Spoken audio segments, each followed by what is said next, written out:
Now here's the laws of wealth from three excellent sources. First is the Bible. Second is John Kennedy. Third is Zig Ziglar. That's good company. I'm happy Zig's here today. You're going to enjoy.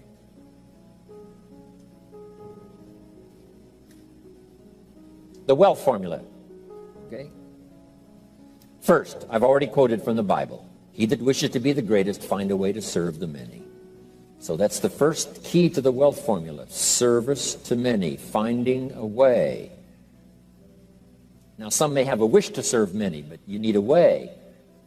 So you keep searching till you find a way, because if you search, you will find a way to serve more and more so that your life will be greater and greater. The second, John Kennedy's inaugural speech. Here's what he said. Don't ask. Don't we wish that was the current political philosophy? Where is John Kennedy? John Kennedy said, don't ask what the country can do for you. No matter how poor you are. Don't ask. That's not how you get trophies to put on the mantle above the fireplace. That's not how you become wealthy and rich. That's not how you have abundance. Don't ask what the people can do for you. But, he said, ask, what could I do for my country? What could I do for my neighbor? What could I do for the people in my community? How could I serve more than myself? Ask what you could do for your country. And some people have found out a way to serve the whole country. Some find a way to serve a limited piece of the country. Some find a way to serve a few right around their neighborhood. Some find a way to serve working on a job, rendering a service. But that's the key. Don't ask what they can do for you. Ask, what could I do for them? Why?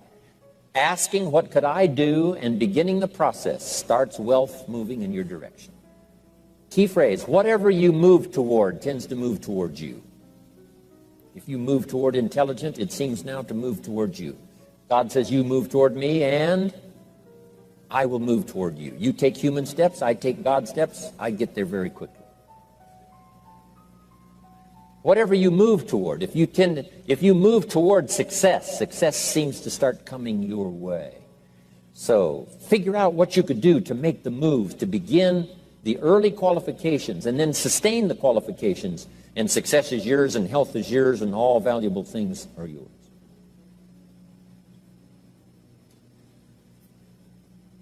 Now, the third, of course, is Zig Ziglar, and I'm going to borrow. Hopefully, he wasn't going to use it today, so I get to borrow it. Zig's got the best formula put in layman's terms I've ever heard. If you help enough people get what they want, you can have everything you want. Help enough people get what they want, you can have everything you want. When I first heard that, I underlined the word everything. And guess what I did? I went for it.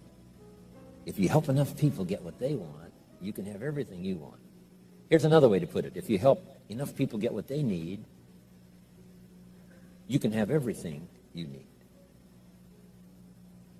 So you don't supply your need by concentrating on your need. You supply your need by concentrating on the answer, by the deserving, helping enough people. This weekend is another part of my life. Sharing, helping, translating my experiences by the best language I can choose, as awkward as it sometimes seems. Words are clumsy sometimes when you try to express what's going on in your head, let alone your heart. But I'm going to struggle best I can these days with the English language, trying to make it valuable to all of you. Okay. Now, start a little subject called personal development. As you know my story, I met someone when I was 25 years old. His name was Earl Schoaf, who dropped into my life at an extraordinary time. So key phrase, timing has a lot to do with it, and who knows, part of the mystery of time, the timing.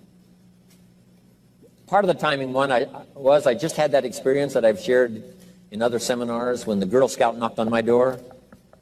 And I walked to the door, and she gave me the big pitch on the Girl Scout cookies, best organization in the world for girls. Got several flavors, time to buy the cookies, only $2. And with a big smile, she very politely asked me to buy. No problem, I wanted to buy. Big problem, I didn't have $2 in my pocket. And I didn't want to tell her that. So I did what I thought was next best. I lied to her. And I said, hey, look, I've already bought plenty of Girl Scout cookies. We've still got plenty in the house we haven't eaten yet. She said, oh, that's wonderful. Thank you very much. And she leaves. When she leaves, I say to myself, I don't want to live like this anymore. I mean, how low can you get lying to a Girl Scout? I mean, that's low down. I told myself that day, this will never happen to me again. One of those experiences. It's called like life-changing. I said, I'm going to search till I find better opportunities so my pocket won't be empty and the bank account won't be empty and I won't be so far behind on my promises to my family. And it was shortly after that I meet Earl Schoaf, who taught me how to be wealthy, who taught me how to change my life. So who knows what the connection is, right? Someone says when the student is ready, the teacher will appear. You know, I don't know all the mystery of that. But anyway, it seems like some of those things uniquely happen. But it was Mr. Schoaf over a 5-year period before he died at age 49 who taught me some extraordinarily simple things. He only went to the 9th grade in school, never finished high school, never went to college, never went to university. So he put his ideas and his experiences in very simple language, which I think for me, you know, a kid from the farms of Idaho, that simplicity was so important. Because if it would have been technical, I'd have missed it. If it would have been mystic, I would have, backed away. But it was just basic, blunt, ABC, familiar stuff that I hadn't thought of before. And he did start to remind me, and those ideas changed my life. Mr. Schoaf was the one when I said, this is all they pay. He said, you've been working 6 years, Mr. Rohn, how come you're not doing better? And I said, this is all the company pays. He says, well, that's not true. I said, no, this is my paycheck. This is all the company pays. He said, no, this is all the company pays you. I thought, that's a new way to look at it, right? He said, doesn't the company pay 2, 3, 4, 5 times this amount to other people? And I said, well, yes. He said, well, then this is not all the company pays. It's all they pay you. And if you qualified, wouldn't your income grow 2, 3, 4, 5 times? I said, I suppose. So he said, we don't have to work on the company. We have to work on you. See, that was the beginning of what he called the phrase personal development. I told him things cost too much. He said, no, you can't afford them. I thought, well, that's a new concept. I hadn't thought about that. We put some of the valuable things on the high shelf, so you can't get to them until you qualify. If you want the things on the higher shelf, you've got to stand on the books you read. Every book you read, you get to stand a little higher so you can get the things on the higher shelf. See, I learned those concepts. It was so incredible. And here was the most important one. Success is something you attract by the person you become. See, that phrase changed my life. Success is something you attract by the person you become. Success is not something you pursue. It's like chasing a butterfly. You can't quite catch it.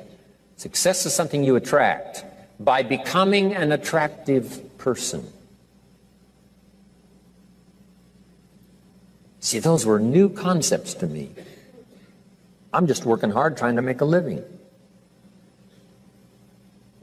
Here's what he said to me. This changed my life. I got a chance to teach this in Moscow and across Russia. 3 visits, now the 4th. Here's what Schoaf taught me. Profits are better than wages. Nobody taught me that in high school. Nobody taught me that. I went to 1 year of college. Nobody taught me. Profits are better than wages. Wages make you a living. Profits make you a fortune. And how could you work on both a living and a fortune? He said, well, you could start part-time working on your fortune while you're working full-time on your living. I thought, wow. Now, he said, it's fun to get up in the morning. Not just getting up, go to work to pay the rent, but to get up to go to work to make a fortune. First, to make a living for my family. Second, to make a fortune. And he taught me how to make both a living and a fortune. Guess what I did? I learned how to make both a living and a fortune. And I found out anybody could do it once they get the information. And at age 25, I started receiving this extraordinary information. Here's what he said: your income is directly related to your philosophy, not to the economy. I thought, no one ever told me that. I kept hoping the economy would change. He said, no, your philosophy has to change. I assured him that I had my fingers crossed. He said, that won't help. Then what could I do to change my income and multiply it by 2, by 3, by 5, by 10, and then multiply it by 10 again? What could I do? And he started giving me the disciplines and the process of learning the skills to change my life. This was an extraordinary man. Those were extraordinary times for me, life-changing in every manner that you can imagine, but very simple ABC concepts. Here's what I learned: not to search for the exotic until you've discovered the basic. And those basic philosophies that he shared with me during that time were life-changing, and he called it personal development. Now, in the understanding of personal development, let's go through it quickly, some notes before we take our first break. If you're okay, say, I'm okay. How many of you have 1 page of notes already? 1 page, good. Okay, jot these ideas down. First, for personal development, we must understand the law of the seasons and the lesson of the seasons, which prompted that first book, the first book of mine, Seasons of Life. Here's the phrase: life in business is like the changing seasons. Frank Sinatra used to sing, life is like the seasons. Next phrase: you cannot change the seasons, but you can change yourself.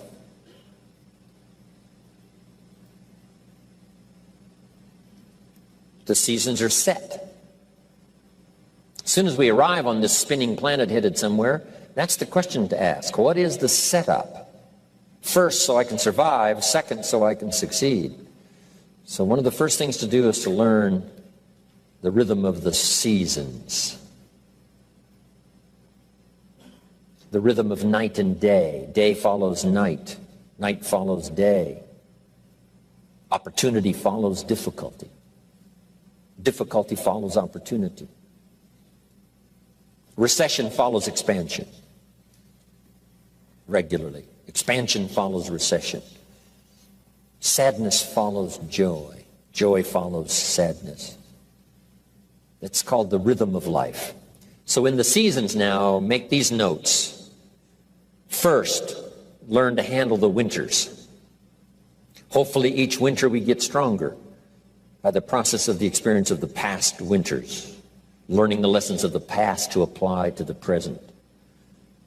In the winter you have to hang on. In the winter you have to endure. It's part of the rhythm of life. And there's all kinds of winters. Physical winters and personal winters and political winters.